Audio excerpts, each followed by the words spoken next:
Meu nome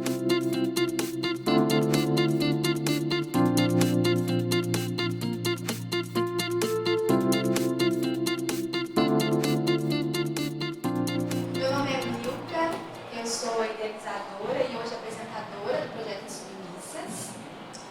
O Sarau Submissas, o objetivo principal dele é fortalecer o vínculo entre a literatura independente, o hábito de leitura e as experiências vividas na cidade de Belo Horizonte, fomentando a poesia contemporânea em todos os seus formatos. Hoje, o nosso sarau está sendo realizado com auxílio do Memorial Minas Gerais, Vale, através da convocatória de 2023. Aqui do meu lado, muito bem acompanhada, eu tenho algumas poetas e artistas que vão trazer a poesia para a roda hoje. Aqui do meu lado esquerdo, eu tenho a Lara de Paula Passos, que é mulher negra, sete-lagoana, nascida em 1995, arqueóloga e multiartista em tempo integral, trabalha artisticamente com vídeo performance, declamação de poesia, elaboração de projetos gráficos, cursos de escrita criativa e colagens. Autora do livro Nubilinhas, publicado pela Alegria Edições, e da HQ Por um Filho, que foi publicada pela Quitendo, e foi ilustrada pelo Will Hess. Ela é mestra e doutoranda pelo Programa de Pós-Graduação em Antropologia da UFMG, onde pesquisa crítica feminista da ciência e colonialidade na arqueologia. Do lado ali da outra esquerda, temos a Cecília Lobo. Ela veio ao mundo, gente, uma sexta-feira 13, aqui em Belo Horizonte. O seu primeiro livro, Inflamáveis, venceu o Prêmio Poesia Incrível de 2019 e foi lançado em dezembro do mesmo ano pela editora Crivo, em parceria com a Fundação Municipal de Cultura de Belo Horizonte. O segundo, que é o Labiríntica, foi selecionado no edital de publicação literárias da Lei Aldir Blanc, no âmbito do Estado de Minas Gerais, e lançado em maio de 2021. Ela é escritora, é produtora e também é poeta. Do lado de cá, temos a Andresa, mais conhecida pelos íntimos como 2E. É artista em horas vagas, poeta em tempo integral, tem 30 anos, é mineira de nascença, formada em biblioteconomia pela FMG, é artista múltipla, performance, artesã, CEO da marca 2E Adornos e produtora cultural. Ela acredita na poesia como forma de cura e emancipação de todos os corpos. É autora do livro O Avesso é o Certo, com 47 poesias autorais, que foi publicado pela editora Venas Abertas em 2021 e lançado em novembro no Festival de Artes Negras, o FAM. Do ladinho de lá, a gente tem a Ana Larges, que não é poeta, mas é percussionista, é autora, é compositora. Ela é cantora, compositora, é arte educadora, é uma das fundadoras da banda Ponto 4 e nela desempenha os papéis de compositora, arranjadora, cantora e percussionistas atualmente. Também integra os projetos Negro Amor, Asa de Besouro e é coordenadora, regente, professora, compositora, pandeirista e cantora no coletivo feminino As Pandeiristas, com que acaba de voltar de uma turnê chiquérrima nas cidades de Banfield e Buenos Aires, na Argentina. Mesclando serenidade e voracidade, a Ana resiste e se fortalece na união entre o universo artístico e as realidades belas e dolorosas que fazem parte do seu cotidiano, sendo mulher, mãe solo e de origem periférica. Sejam bem-vindas. Obrigada.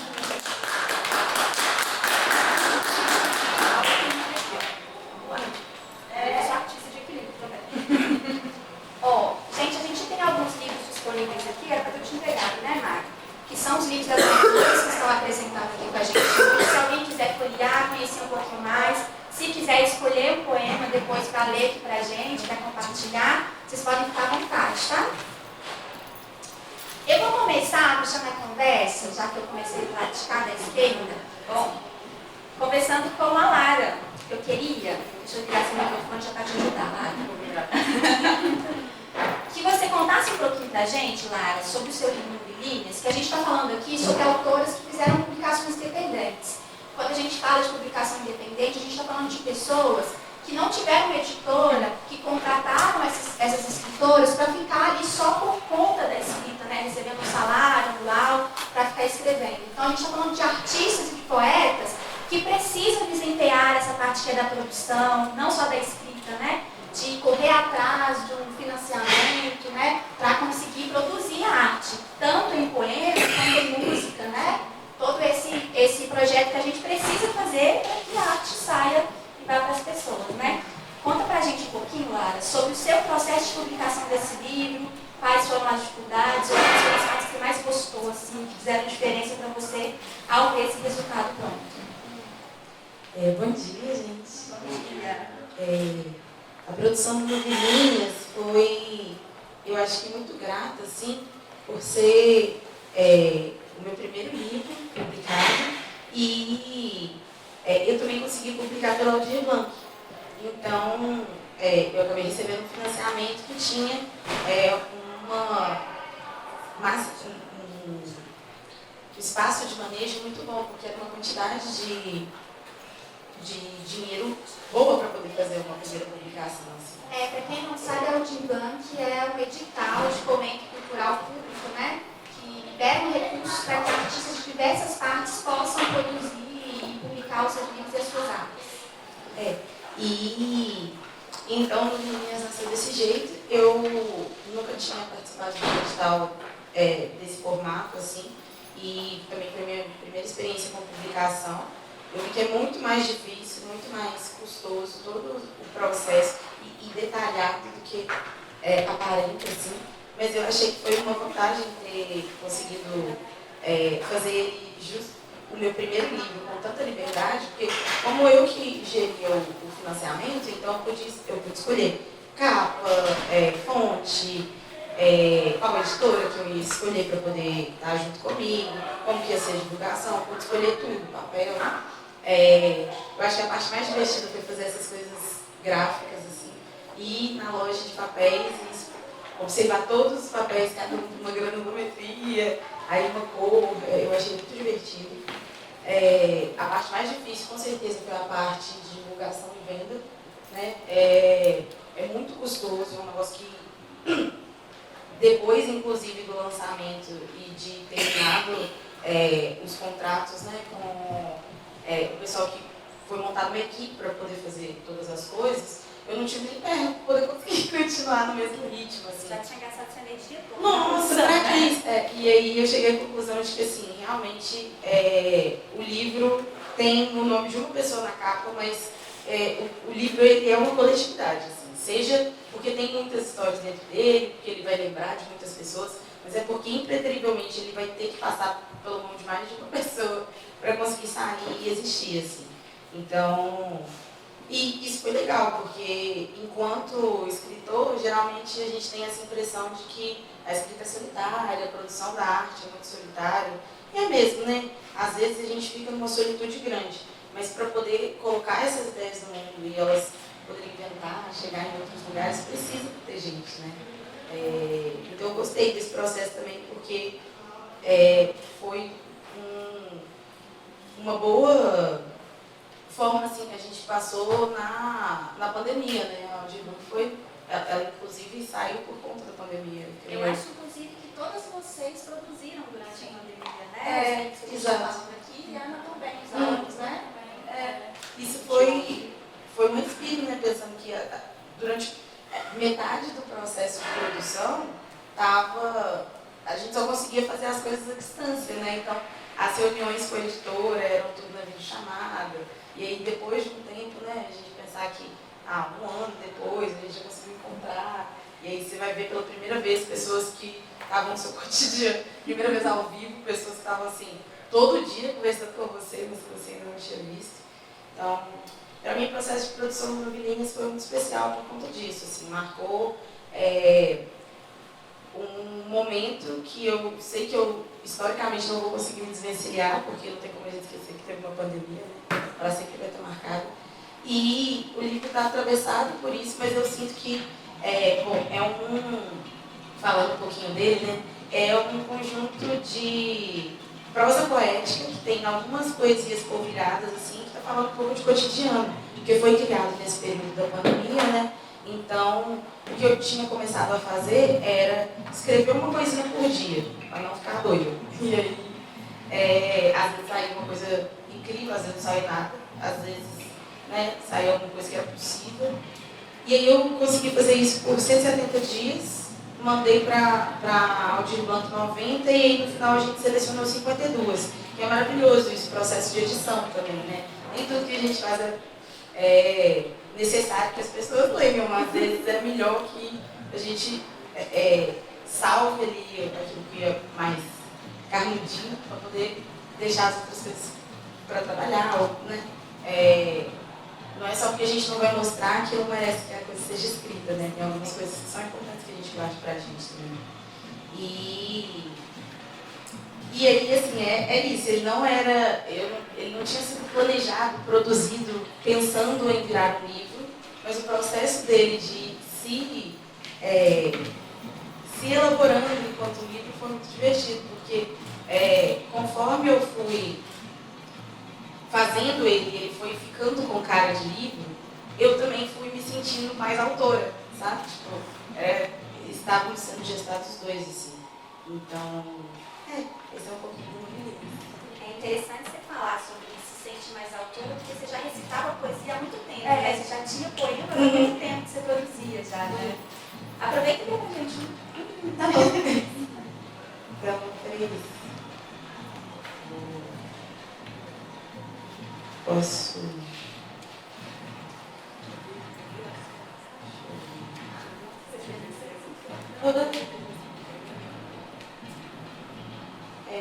Na verdade, eu queria declamar um que não está nele. Nossa, fica à vontade, novidade, gente,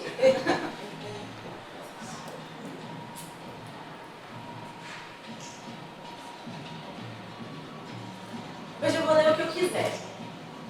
Não vai ser o mais bonito, não vai ser o que você mais gosta, não vai ser o que mais interessa aos espectadores.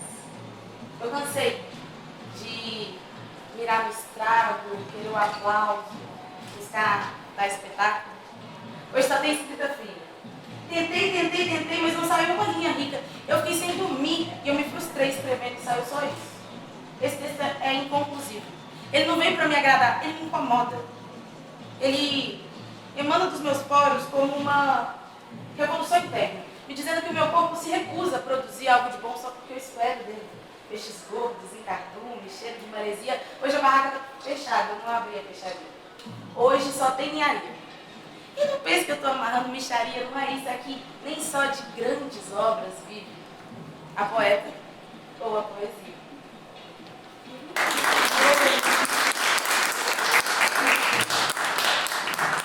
A gente está só começando. Vamos lá agora conversar um pouquinho com a Cecília, que também teve um processo parecido de produção de livros durante a pandemia, né, Cecília? Conta pra gente um pouco também desse processo de ter um livro publicado, porque a gente está pensando aqui em publicação, mas geralmente a gente está escrevendo muito antes, né, produzindo muito antes de publicar. Bom dia. Enfim, o Labirinte não é meu primeiro livro, né? Então eu tinha vivido antes a experiência de publicar através de uma editora, que é esse livrinho aí, o Inflamáveis, meu primeiro livro, e que é uma experiência muito diversa, porque eu escrevi um livro, mandei para um edital, esse livro foi selecionado e aí ele foi embora. Ele foi embora. Ele foi distribuição gratuita, né? Ele teve distribuição gratuita. Esse prêmio é um prêmio que a editora do livro faz todos os anos, seleciona 2 autores inéditos, estreantes de BH, publica. E aí cada ano é aquela história do financiamento, né? Cada ano eles conseguem esse financiamento de alguma forma. E no ano que eu fui selecionada, esse financiamento foi através da Lei Municipal de Incentivo à Cultura, na modalidade de incentivo fiscal. Então eles não poderiam vender o livro, né? Foi distribuição gratuita. Então, não, mas a gente recebe um prêmio. Ah, legal. Então ele foi para a editora, eles fizeram a revisão, eles fizeram a capa, eles fizeram a editoração, eles fizeram tudo. Eu sou muito grata, foi um processo muito legal. Mas aí quando começou a pandemia e começou a surgir essa possibilidade da gente fazer através de uma lei emergencial, eu achei que seria gostoso, até por também ser produtora, viver esse processo da produção editorial sozinha. Então eu não fiz ele através de uma editora, eu não escolhi uma editora. Ele é uma edição da autora, a capa é uma pintura do meu tio. Tem aqui um retratinho meu, que também foi meu outro tio que fez, que é cartunista. Tem um mapa, né, da campanha? O mapa eu fiz para mandar... Eu fiz umas peças específicas para mandar para youtubers, e aí eu mandei um mapa. Eu escrevo muito sobre Belo Horizonte, e eu fiz um mapinha localizando os poemas do Inflamáveis e do Labiríntica também.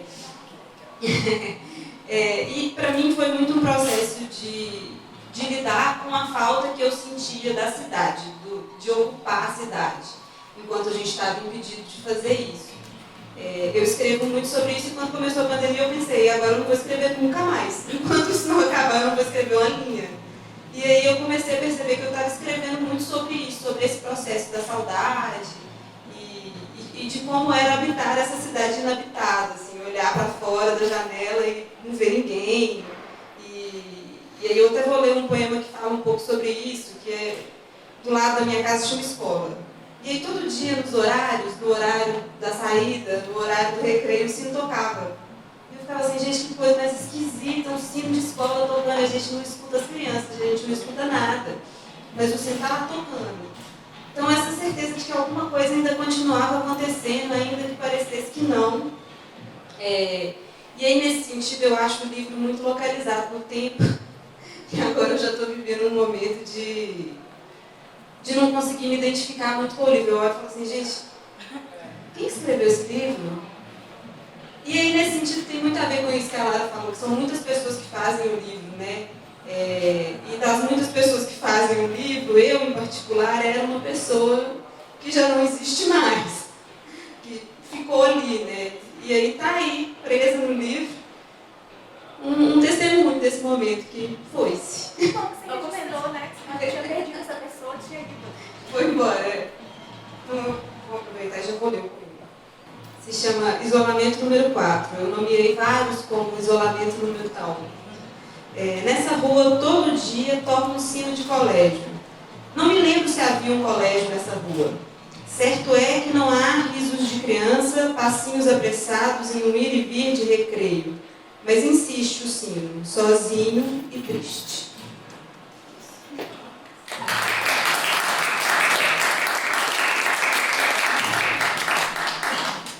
Continuando do ladinho de cá, a gente vai falar um pouquinho com a Andresa. A 2E teve um processo parecido também. Nós tivemos esse processo de produção durante a pandemia, que foi o tempo que a gente ficou muito dentro de casa, produzindo muita coisa, sonhando que elas chegassem no mundo. E aí agora a gente olha para elas e fala assim, não quero mais lembrar desse tempo. Conta pra gente, 2E, sobre a sua publicação. O livro da 2E está rodando por aí também. Ela vê se é certo. Bom dia novamente, né, gente? Eu passei por esse processo também muito parecido com o das meninas, né? Quando o Aldir Blanc saiu, eu falei, bom, essa é a minha oportunidade de publicar aquilo que eu sempre já tinha guardado, né? Então aqui tem poesias desde quando eu comecei a escrever lá para 2017, por aí, né, que eu voltei a escrever até o final da pandemia. Então aqui a gente encontra poesias que eu fiz quando eu era muito jovem, né, e poesias da pandemia. Só que o que me traz colocá-la aqui é eu me reconhecer nelas ainda. Então eu recomecei a reler, né, todas as poesias que já estavam guardadas. Várias eu tirei, várias eu coloquei, várias eu tirei de novo e recoloquei elas de novo, sabe? Porque como é isso, é um processo solitário, né? Eu sou cercada de pessoas a todo momento.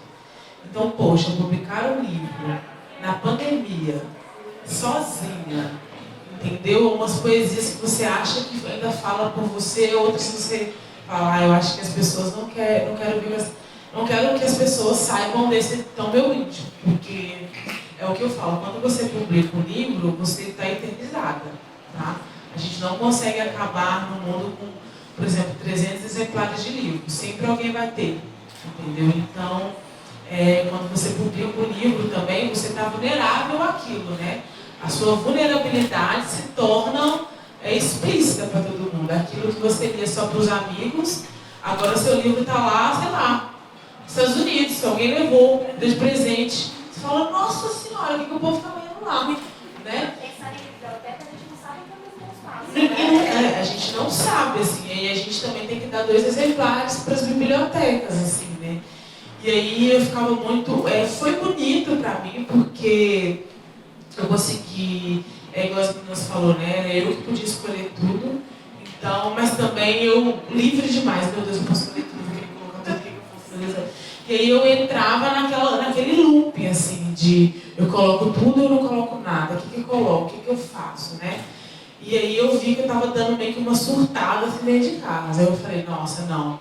Eu ainda tenho uma rede de contato, né? Por mais que a gente não se vê, essa rede existe, né? E eu preciso conectar essas pessoas também, que essas pessoas fazem parte desse livro. E aí quando eu comecei a pensar esse livro, ele ia chamar Labirinto Cinto, que é a continuação do meu fanzine, que foi o meu primeiro fanzine que eu publiquei. E aí eu não consegui colocar tudo no fanzine. Eu falei, bom, vou colocar tudo no livro. E aí quando eu comecei a fazer esse livro, eu falei, nossa, esse nome não tem nada a ver. Mas, sabe, comigo, nada a ver. E eu escolhi esse nome, O Avesso é o Certo. E esse livro, ele é um livro interativo. Eu sou formada em biblioteconomia, trabalhei na biblioteca durante muitos anos, assim, né? E aí eu vi a necessidade das pessoas de ter um livro que eles julgam diferente. O que é um livro diferente? Aquele que se torna interativo para as pessoas. Aquele que você pode pintar, desenhar, fazer parte daquele livro como um processo todo, não apenas só estar ali. E aí esse livro é assim, você pode ler ele de cabeça para cima ou de cabeça para baixo. E aí quando você chega no meio da página, você tem que virar o livro. Então é esse lugar que eu coloquei, o avesso é o certo, porque eu entendi que no meio da pandemia eu estava do meu lado mais avesso. Assim, falei, meu Deus, eu tenho que lidar com todos os meus demônios dentro de casa, sem saber se eu vou existir. Eu poderia estar fazendo uma coisa muito mais prazerosa, porque se eu morrer, vai ficar tudo aí. Entendeu? Será que eu faço um livro mesmo? Será que vai dar tempo de eu publicar esse livro? Será? E aí começa a entrar um monte de coisa na sua cabeça que você não sabe qual a orientação que você tem, né? E eu falei, bom, vou recorrer a quem sabe, né? E eu liguei para uma amiga minha que também é poeta, a Mel Duarte, que é lá de São Paulo. Liguei para ela e falei, amiga, socorro. Socorro, socorro, socorro, o que eu faço? Quero colocar todas as minhas poesias, mas ao mesmo tempo não quero colocar nenhuma, né? E aí a gente ficou nesse lugar, assim, de ter esse contato, né? A Lara também, ela fez o prefácio do meu livro. Então o prefácio do meu livro é a Lara e a Mel Duarte, né? E todas as ilustrações que tem dentro do livro foi minha mãe que fez. Porque eu tinha acabado de sair de casa, resolvi sair de casa para sozinha no meio da pandemia. Aí já tem outra coisa também, né? Falei, o que eu estou fumando, gente? Eu necessidade de publicar um livro? O que está acontecendo? E aí, minha mãe, como eu sou filha única, minha mãe sempre naquele lugar de dor, né? De mãe, de tirar o filho de... Meu Deus, você sai de casa na pandemia, como que você vai? Né? E aí, trazer minha mãe para esse livro foi um lugar também muito bonito para a gente, porque quando eu era pequena e minha mãe me deixava sozinha, a minha mãe fazia vários desenhos para eu ficar colorindo. Então eu trouxe minha mãe para esse livro também para romper aquele lugar de que eu estou saindo de casa, mas eu não estou saindo da sua vida. Né? Porque a mãe, ainda mais a filha única, a mãe sente aquele lugar de, né, ser filha única, meu Deus, será que a minha filha vai conseguir? E tal. Então eu fiz era na pandemia, né, estava todo mundo dentro de casa, minha mãe sem trabalhar, eu falei, mãe, ó, a gente precisa se encontrar, vou fazer um almoço aqui em casa, eu quero que você faça parte desse livro. E aí minha mãe ficou ali em casa uma semana. Então isso também já quebrou aquele lugar da solidão dela, e ela vê que eu estava conseguindo se virar sozinha, né? Então todas as ilustrações que tem dentro do livro foi minha mãe que fez. A capa foi um rapaz lá de São Paulo que fez. E aí eu sempre dei preferência para que as pessoas pretas trabalhassem no meu livro, de preferência mulher. Só que como eu não achei, estava tudo muito corrido, e a editora também que eu publiquei, a Vianas Aberta, uma editora popular e independente também, ela fez esse trâmite de eu conseguir um homem preto lá em São Paulo, que era do jeito que... Porque a gente achou que Belo Horizonte, óbvio que a gente achou, só que não era a arte da pessoa não era muito que conversava com a minha arte, né? E aí foi todo um processo muito bonito. Eu confesso que o processo de montar esse livro, né, de fazer a poesia foi um processo doloroso, mas porém bonito. Eu preferi abraçar essa dor, né, essa solidão, e trazer ela para um lugar que está eternizado ali, mas eu também já deixei partir, né, para eu conseguir concluir minimamente o que eu queria trazer nessas histórias, né. E aí o que eu consegui entender é que todo avesso ele tem um lugar certo. Quando a gente acha que a gente está super perdido, a gente parar um pouquinho para respirar, tentar se encontrar, tem algum fio ali, tem uma linha tênue que corta ali, sabe? Então eu achei isso muito importante para falar disso. E nesse livro eu trago muito minha criança interior, né? Eu faço muitas cartas para mim, na pandemia, eu fiz muitas cartas para mim, sabe? Coisas que eu nunca tinha falado pra mim. Eu falei, então esse é o momento. Você dá de cara com você, entendeu? Não tem mais ninguém pra você viver. Já que eu tô sozinha, eu vou falar de mim mesma, entendeu? Então eu abracei esse lugar, um lugar que não fosse tão dolorido assim pra mim, porque senão eu ia acabar desistindo. Eu falava com o governo, pega esse dinheiro e me deixa em paz, sabe? Então, assim, eu preferi trabalhar num lugar mais de acolhimento do que da dor, assim, sabe? E aí esse livro ele foi lançado no prazo final que ele tinha. Eu falei, agora está chegando no final, agora é seu momento. E aí eu escrevi também no FAM, que é o Festival de Arte Negra, né? E aí eu lancei ele lá. Só que no dia que eu lancei meu livro, gente, o livro não tinha chegado.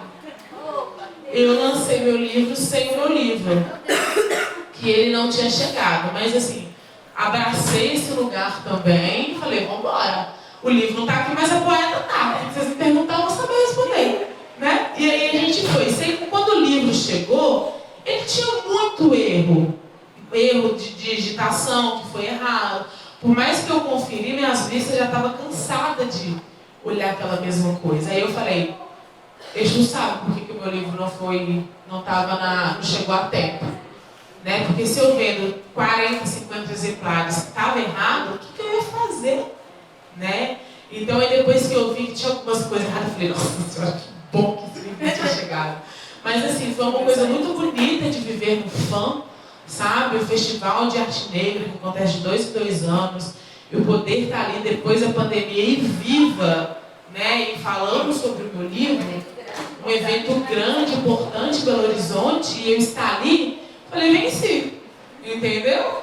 Venci, obrigado, Tia Aldir, que proporcionou isso pra gente, mas é isso, vamos caminhando. Então esse livro, ele fala de amor, ele fala de dor, ele fala de recomeço, ele fala um pouco da gordofobia, dos nossos corpos, fala de corpos pretos, assim, e não é porque é meu, mas eu indico todo mundo a ler para ter outra visão sobre os mundos, sabe, sobre outras coisas, a gente estourar a nossa bolha também, tá? Então eu vou ler uma poesia aqui.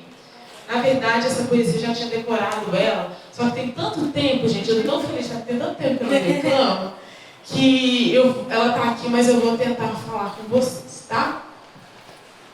Tenho sangrado demais, tenho chorado pra cachorro, ano passado eu morri, mas esse ano eu não morro. Hoje não, quem sabe amanhã, hoje não arredo o pé. Alimento a minha fé nesse deserto de ser eu não morro. Vou riscar um ponto de Exu na minha sala de estar. Escutar a taça reis para a alma acalmar. Fazer prece para quem pode me escutar, mas hoje eu não morro. Por mim, por ela, por todas que já passaram por aqui. Dandaras, Acatunes, Carolinas, Marielles, eu sou feita de raiz.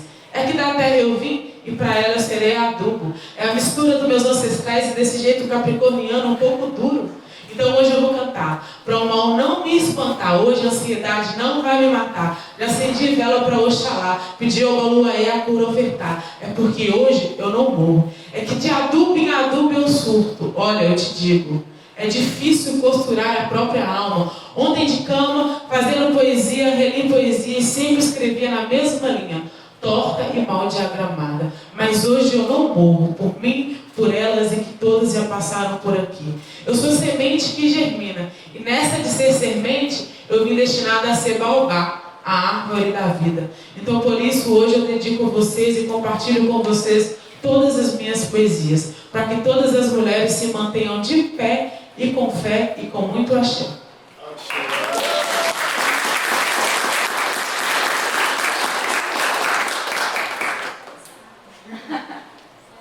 Ó, a gente veio falando aqui sobre publicações de livros.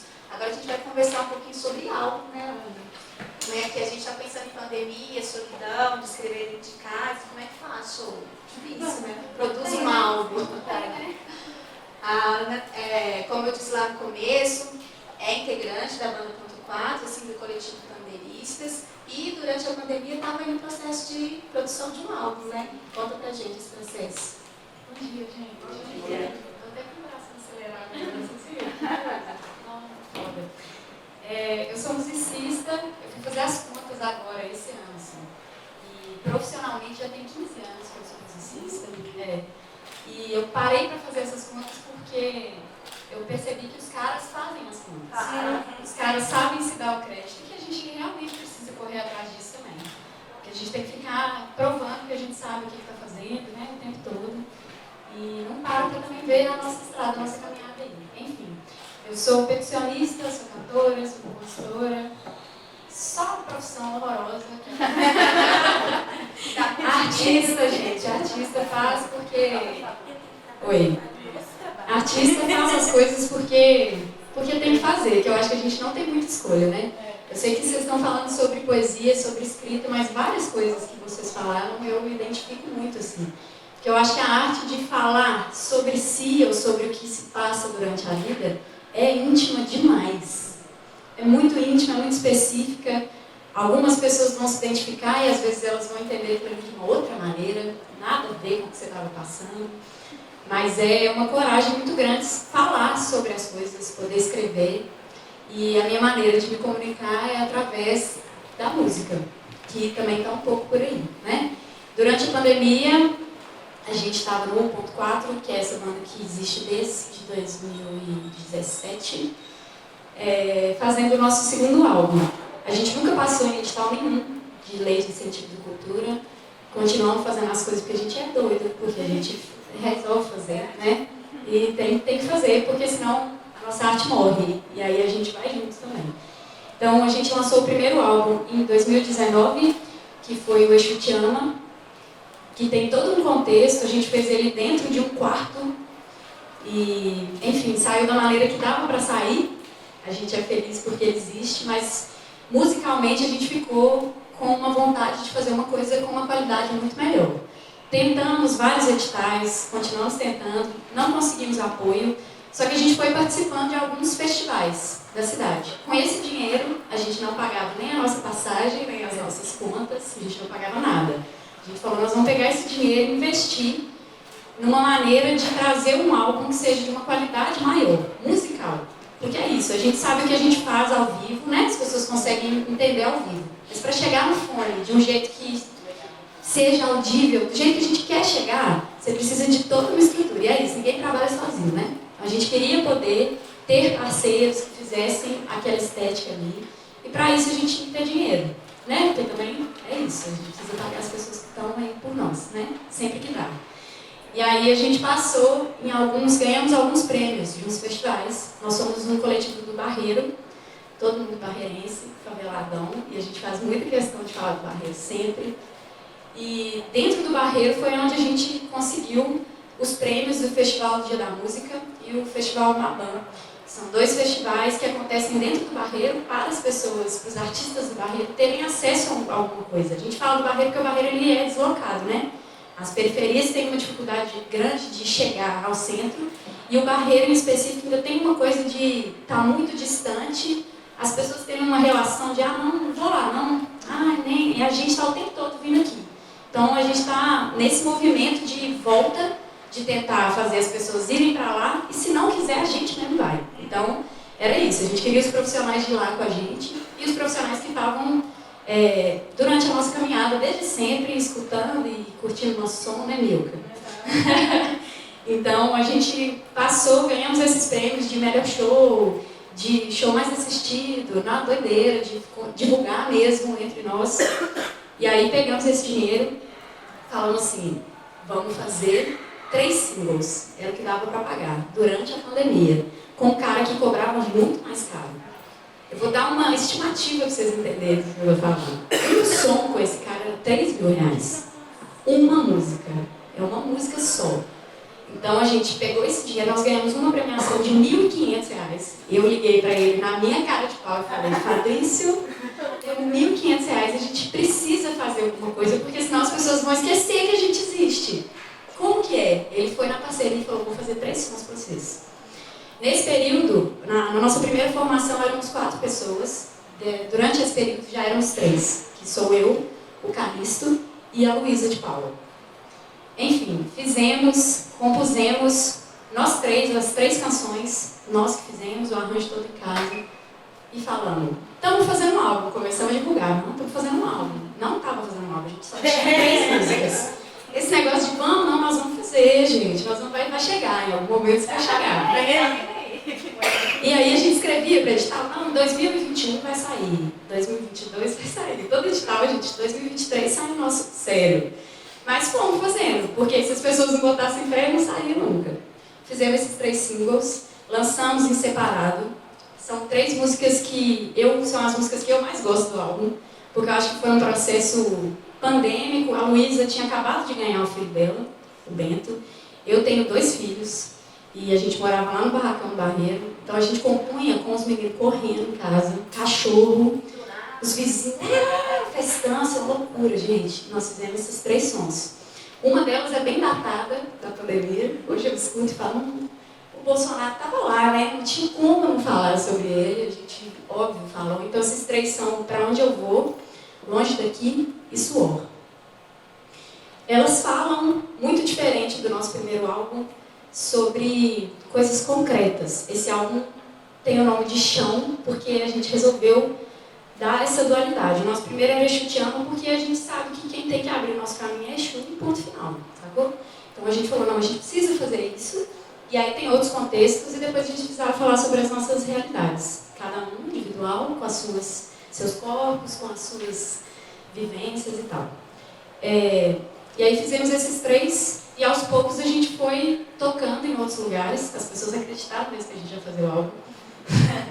E a gente foi tocando, fazendo outras coisas, de pingadinho em pingadinho. O Fabrício, que foi quem gravou o nosso álbum, falou, não, eu faço outras 3 pelo mesmo preço. Então ele fez um álbum inteiro pra gente, com mix e master, pelo preço de uma faixa. Entende? Essas parcerias, se não existissem, as coisas não existiam. Sabe? E ele é um cara que tem um grande estúdio, ele trabalha com o Toninho Horta, com o Loborges, ele realmente acreditou, e eu acho que é isso, a gente precisa das pessoas que botam fé de que a gente está fazendo por algum motivo, assim. Então o Chão chegou, né, conseguimos lançar, fizemos algumas parcerias, tem uma música que é com a Inversos, que é uma outra banda daqui de BH também, e uma música que foi muito transformadora para mim, porque eu sou da percussão e eu tenho o pandeiro como o meu instrumento. Desde que eu tinha 7 anos de idade, o pandeiro está comigo. E é uma companhia muito importante na minha vida, assim. Quando eu comecei a estudar, de fato, falei, não, eu tenho que estudar, né? Só tocar, não, eu vou ter que estudar isso. Aí eu descobri um cara que se chama Marcos Suzano. O Marcos Suzano é uma referência do pandeiro no Brasil e no mundo inteiro. E ele é o percussionista do Ney Matogrosso, do Gilberto Gil, do Lenine. Tem um álbum que eu estudei de cabo a rabo que se chama Olho de Peixe, que é o Marcos Suzano e o Lenine. E por acaso, nessas minhas andanças da percussão, eu conheci o Marcos Suzano e falei com ele, você vai fazer uma música comigo um dia. Ele, eu vou. Eu falei, tô falando sério, meu amigo. E foi sério. Fiz o convite, ele topou fazer de graça, gravou na casa dele, mandou pra gente.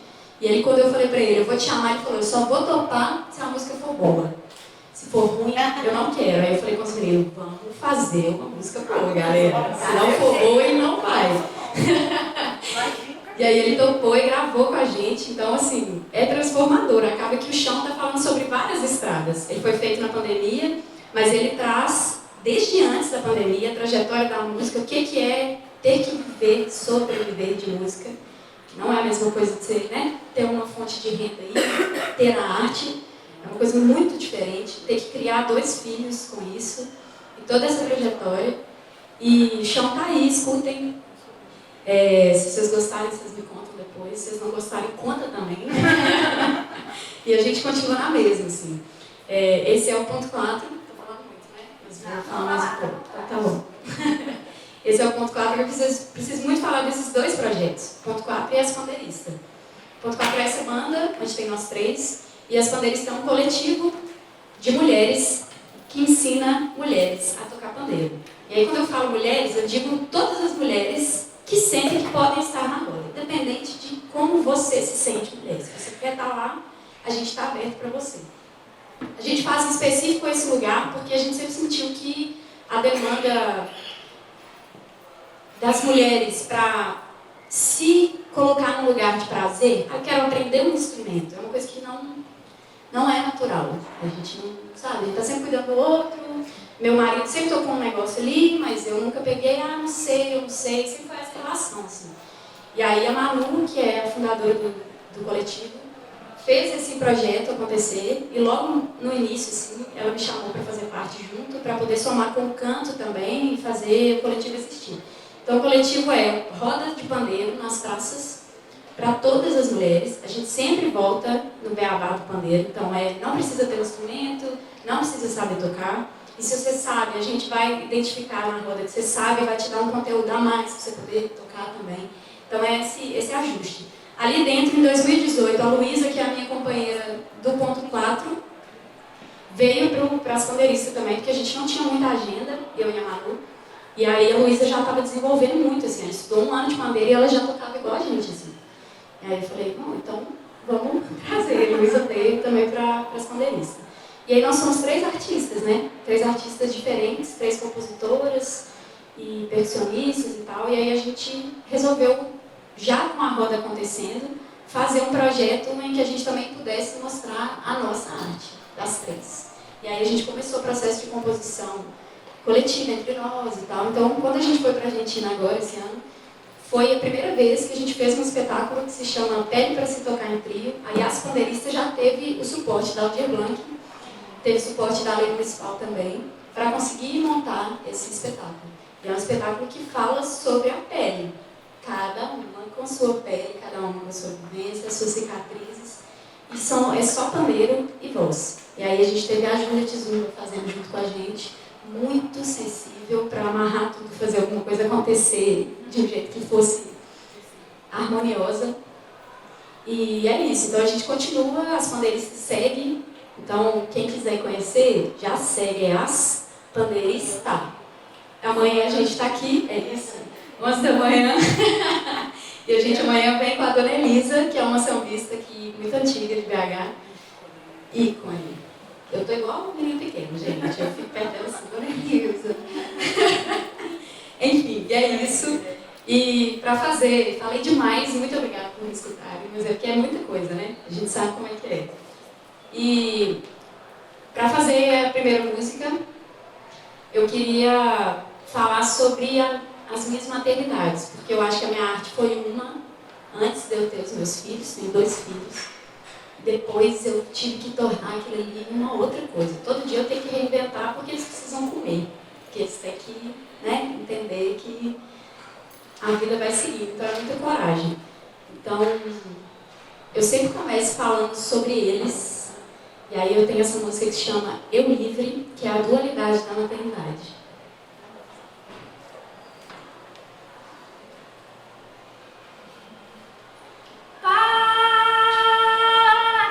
Parideira, 2 almas, guiando passos, soltando braços, seus porquês. O peso é só meu, tempo, sangue e suor, minha criação, livres criaturas, enquanto eu livre não, enquanto eu livre não.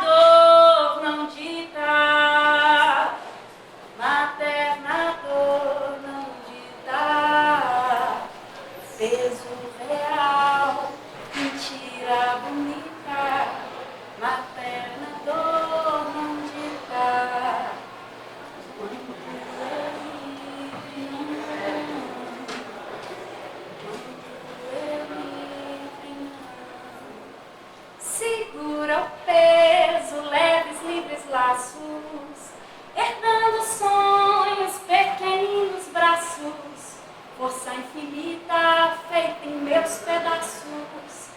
Ensine, guia, entregue os passos. Segura o peso, leves, livres laços. Herdando sonhos, pequeninos braços. Força infinita feita em meus pedaços. Ensine, guia, entregue os passos.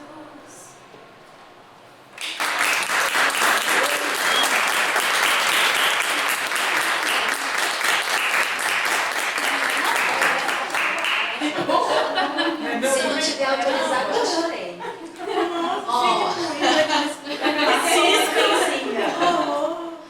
A gente já conversou sobre os livros, então a gente vai fazer mais uma rodada de apresentação de poemas já. Agora que a gente já sabe a história, já sabe as dores, já chorou junto, já sofreu, já virou da vez. Agora vamos começar com a Lara? Continuar com a Lara. Você tá bem? Tudo sob descontrole. Nossa, isso é muito lindo. Acho que é. Nossa, muito lindo. Muito obrigada. Eu que agradeço.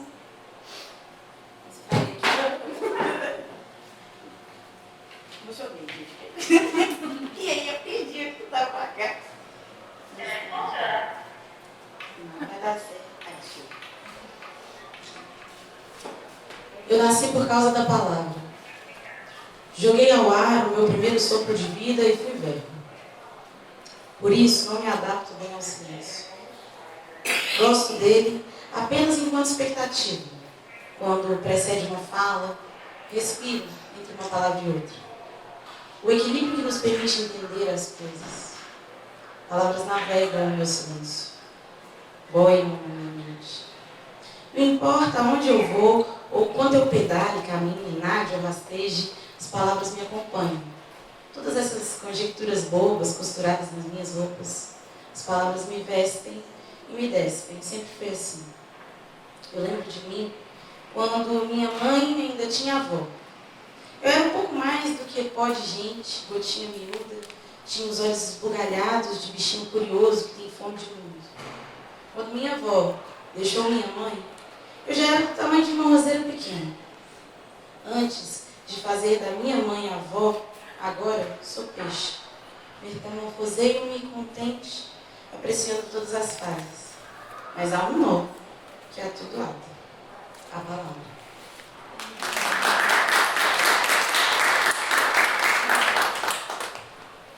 Vai ser difícil. Vamos tentar.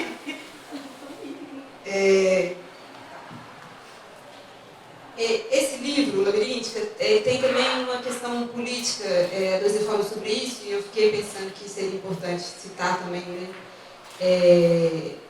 Tem também uma questão política óbvia.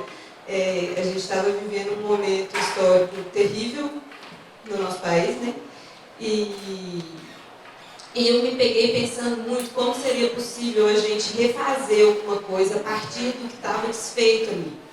E aí eu escrevi esse poema que se chama O que fazer no fim do mundo.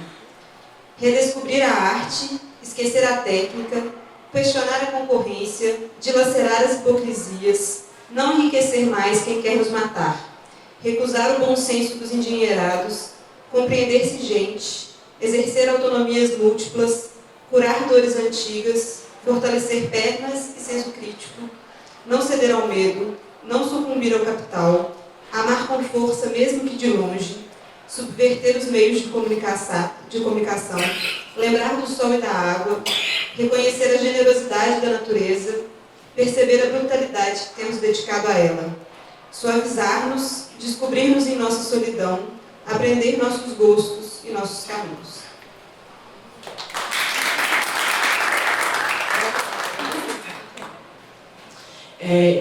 Esse poema aqui que eu vou ler foi o primeiro poema que eu escrevi que eu achei que dava para declamar ele.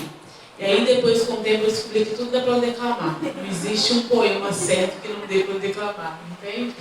E aí, esse poema ele surgiu bem... Eu só queria falar dele para a gente entender um contexto. Eu estava saindo da UFMG e aí eu estava me reconhecendo, por mais que pareça óbvio, mas não é. Eu estava me reconhecendo como uma mulher preta. né? Eu estudei na UFMG durante 5 anos. 4 eu ficava tentando entender o que acontecia comigo, que eu não entendia fazer parte de nada, porque... Aí eu falei, entendi, porque eu sou preta, então vocês vão ter que ficar comigo aqui mais um tempo. E aí eu tranquei várias matérias e fui fazer outras matérias, entendeu? Fui tirar o sumo daquilo ali que eu tinha perdido, né? E aí nesse processo eu conheci tantas outras mulheres negras, assim, que eu não tinha contato, né? Eu não me reconhecia, então... E aí, gente, eu fiquei numa revolta, vocês não fazem ideia. E aí eu escrevi esse poema, porque era uma atividade, eu lembro, que falava por que você escrevia, por que você escreve, né? E aí esse foi meu primeiro poema, não que eu fiz na vida, mas sim o que eu achava que dava para declamar, tá? Por que escrevo? Escrevo nesse momento para voltar a sentir qualquer tipo de sentimento.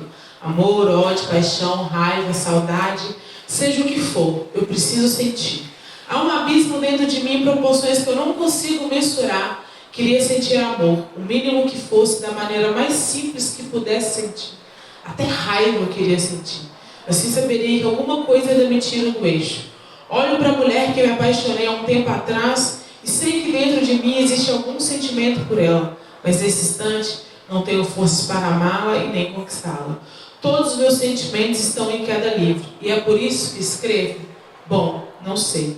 Escrevo também por todas as balas que atingiram Marielle e estão acopladas em nós.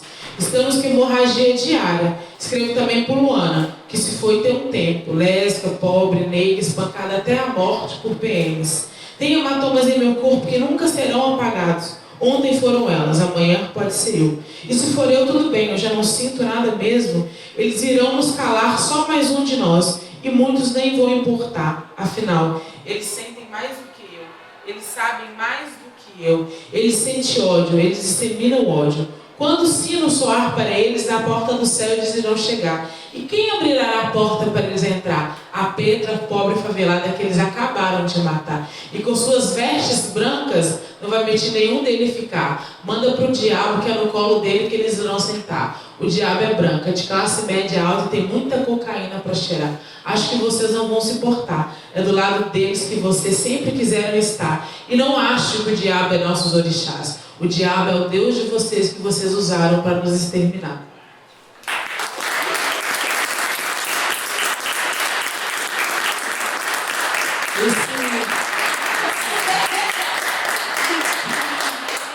Esse poema eu escrevi num momento de renascimento, eu diria eu. Sabe? Num momento que eu estava na vala, mas eu falei, eu preciso sair daqui. E o que me salva é a escrita. Então, muitas vezes, o que me salvou foi a poesia e a escrita. E eu só queria fazer só um comentário aqui rapidinho. Quando você fala que você também não é poeta, quando você escreve, você não se acha poeta? Não, eu acho que não. É uma outra relação, né? Entendi. Não era uma curiosidade, porque eu acredito que toda música é uma poesia.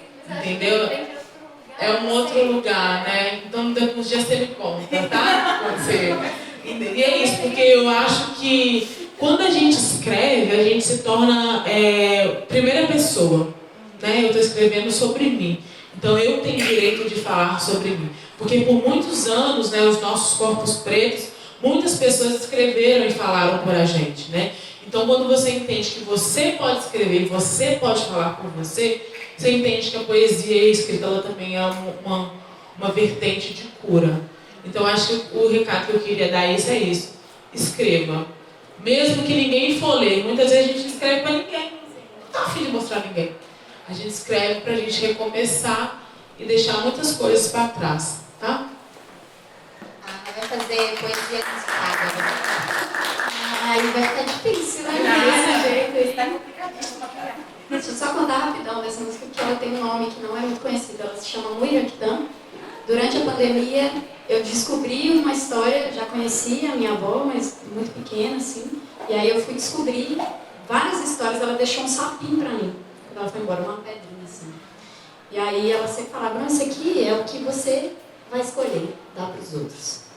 E eu nunca entendi o que era muito bem, assim, minha avó. E aí eu fui descobrir a história dela, né? Procurar algumas coisas, descobrir alguns desenhos. Minha avó era uma mulher indígena que foi raptada muito nova e vendida, igual muitas outras, né? Ela era pataxó, e aí, quando ela foi vendida pela primeira vez, ela fugiu e arrumou abrigo com uma galera tapajós. Então, ela tinha essa mistura das duas coisas. A Muiraquitã, ela é um amuleto pequenininho, que é uma pererequinha mesmo. Você tem? Né? Uhum. Minha avó também me deu. É isso aí. A Muiraquitã é a mulher, toda mulher, quando ficava menstruada, ela ganhava ou fazia sua própria Muiraquitã. E aí, qualquer homem da aldeia se sentia contemplado, muito feliz se ela emprestasse a Muiraquitã para ele. A Muiraquitã era dela. E significava o quê? Quero você, hoje. Entendeu? Mas eu sou minha. Então é uma outra relação das próprias relações afetuosas mesmo. Então, a mulher, quando queria ter um filho, ela escolhia com quem ela gostaria de ter um filho, emprestava a Muiraquitã para ele, até ela ter o filho dela. De volta ela pegava. Então, eu descobri essa história e conversei muito com a moça que fez essa música comigo, que é a Elisa de Sena, porque ela estava num resgate também dentro da vida dela, e eu também, durante a pandemia. Então a gente foi conversando e a gente fez essa música, cada um na sua casa, gravamos com o ponto 4, cada um na sua casa, e a gente mesmo fez, mexeu em tudo, pai, e lançou. Então tá aí, Muiraquitã, vou fazer ela para vocês, tá bom? Se quiser cantar, a gente pode cantar.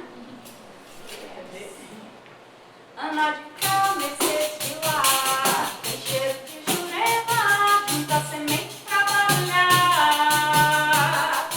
Tem mais menino vinda de pedreira. Ó, minha menina aí é de cachoeira. Tem mais menina vinda de pedreira. Ó, meu menino aí é de cachoeira.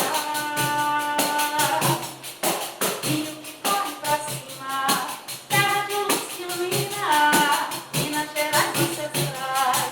Corrente preta, menina, Muiraquitã, ensino que é meu. Liberdade ela que me deu, Muiraquitã, ensino que é meu. Liberdade ela que me deu, Muiraquitã, ensino que é meu. Liberdade ela que me deu, Muiraquitã, ensino que é meu. Liberdade ela que me deu. Fecha o olho pra lembrar,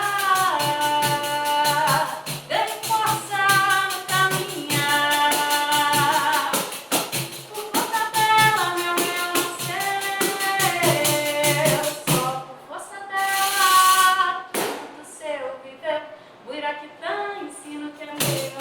Liberdade ela que me deu. Muiraquitã, ensino que é meu. Liberdade ela que me deu. Muiraquitã, ensino que é meu. Liberdade ela que me deu. Muiraquitã, ensino que é meu. Liberdade ela que me deu. Ela é doce de doce, ela é rapadura. Ela é dura na queda, ela me segura. Ancestral valideira é a voz da avó. Não esquece seus filhos, não deixa só. Muiraquitã, ensino que é meu. Liberdade ela que me deu. Muiraquitã, ensino que é meu. Liberdade ela que me deu. Muiraquitã, ensino que é meu. Liberdade ela que me deu. Muiraquitã, ensino que é meu. Liberdade ela que me deu. Vem, avó.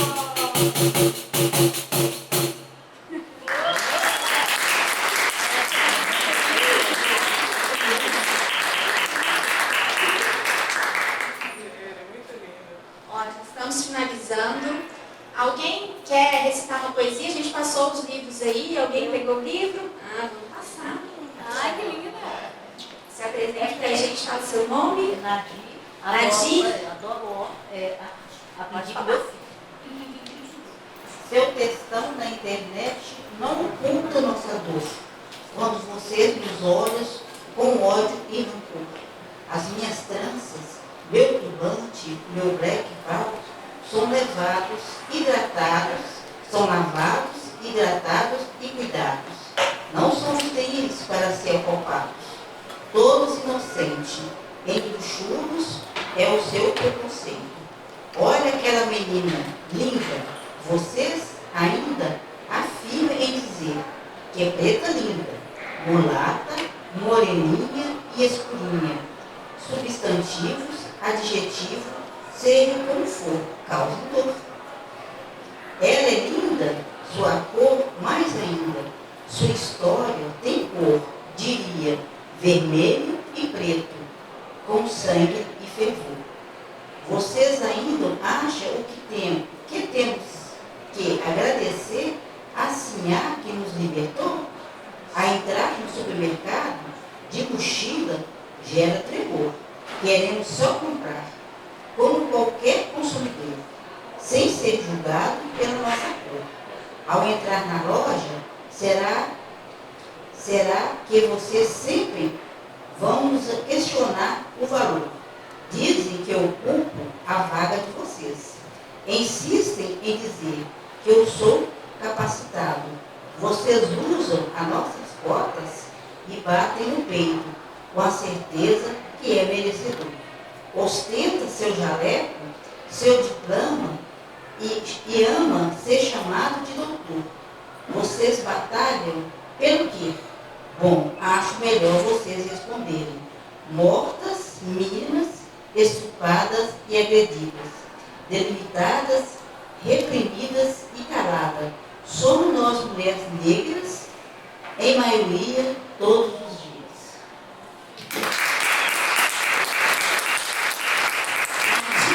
Muito obrigada, Nadir. Nós vemos todos os dias, Com certeza. na reportagem. E a Nadir, levanta um pouquinho o livro aqui, Nadir, a gente vê. A Nadir lê um poema do livro da 2E, vou ver se é o certo. Obrigada, Nadir. Obrigada. Olha, tem mais livro rolando, se alguém, a gente tem mais um tempo para uma poesia, se alguém quiser. Mais uma? Qual é o seu nome? Isabela? Fica à vontade. Prazer, gente. Eu vou falar uma coisa, sou artista também. Eu canto e eu me identifiquei muito com esse. É do livro Inflamáveis da Cecília. Se chama Remendos. Às vezes sofro e logo penso. Faria um poema, como se eu solucionasse o problema, seja lá qual for, como se essa fosse a saída de toda e qualquer bifurcação da estrada, como se o poema fosse um facão rompendo o mato cerrado, que esconde o que há de mais profundo, como se o poema fosse uma máscara de oxigênio num avião em chamas.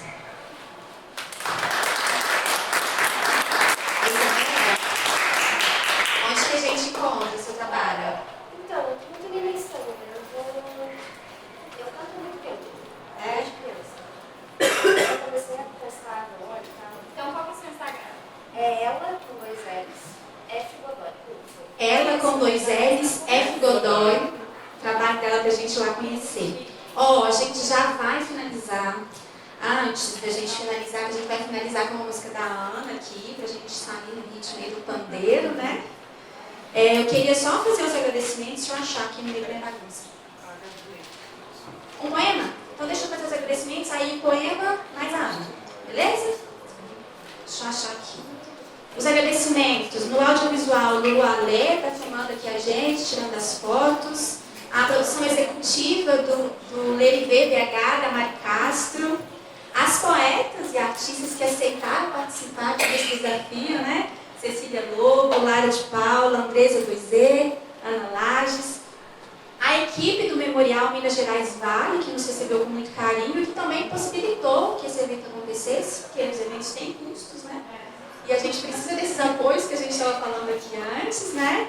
O Gustavo e a Michelle são produtores aqui do Memorial, o Claudinei, que é o técnico de som, a Dinalva, nossa intérprete de Libras, palma para ela, gente, que está aqui.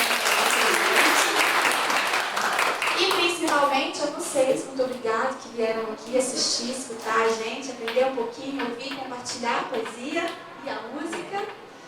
E agora a gente vai se despedir ouvindo um poema e depois uma música da Ana Lages. Muito obrigada. Ei, gente, meu nome é Amanda e Belo Horizontina. Hoje eu vou, na verdade, vou ler uma frase que é da pessoa que me inspira diariamente.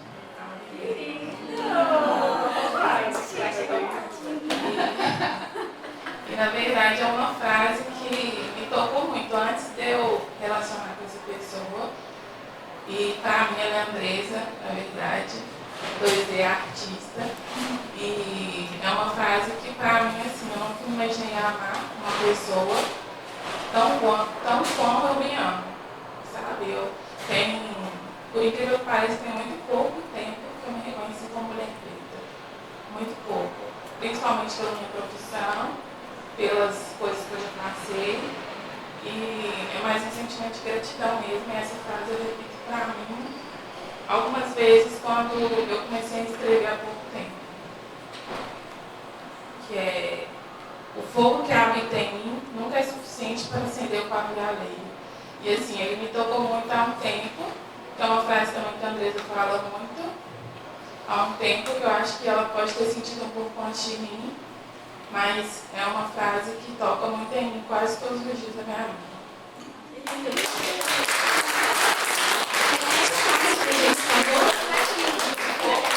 O fogo que me habita nunca é o suficiente para acender o pavio alheio.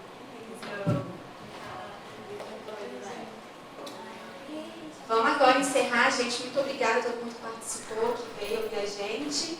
Uma música da Ana, gente. Ó, vocês vão ter que cantar comigo, porque Sim. senão eu não acerto. Por final. Sim, vou ensinar pra vocês, não é pra ter vergonha, na multidão, ninguém vai saber que você tá cantando. Então, Elis, presta atenção, hein? Eu vou falar, vocês vão repetir, tá bom? É assim, ó. Vem bicho bravo, olha o bicho solto, 2, 3, 4. Vem bicho bravo, olha o bicho solto. Tem mulher segurando o samba, tem mulher na roda de coco. Tem mulher segurando o samba, tem mulher na roda de coco. Vou de novo, tá? Vem bicho bravo, olha o bicho solto. E bicho bravo, olha o bicho solto. Tem mulher segurando o samba, tem mulher na roda de coco.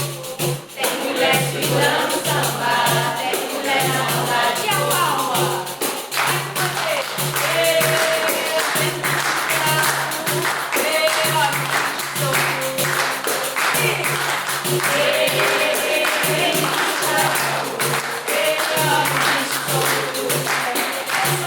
Mais uma vez. Vem bicho bravo, olha o bicho solto.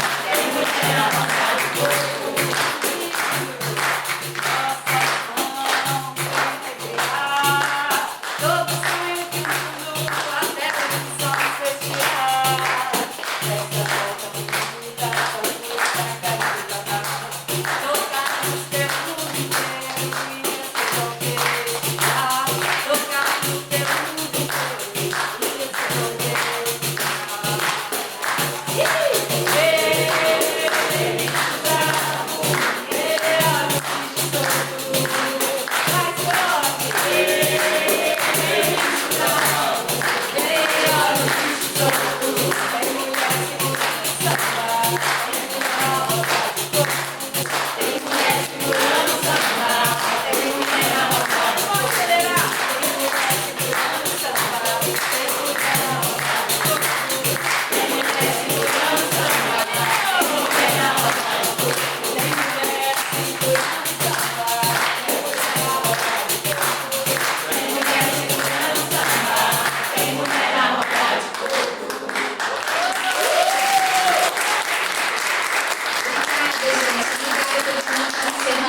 Vou só chamar quem quiser e puder participar com a gente vai juntar todo mundo aqui para tirar uma foto agora. Quem quiser acompanhar, saber onde vão acontecer os outros encontros do Sarau e Submissas, a gente está lá no @lerevrbh.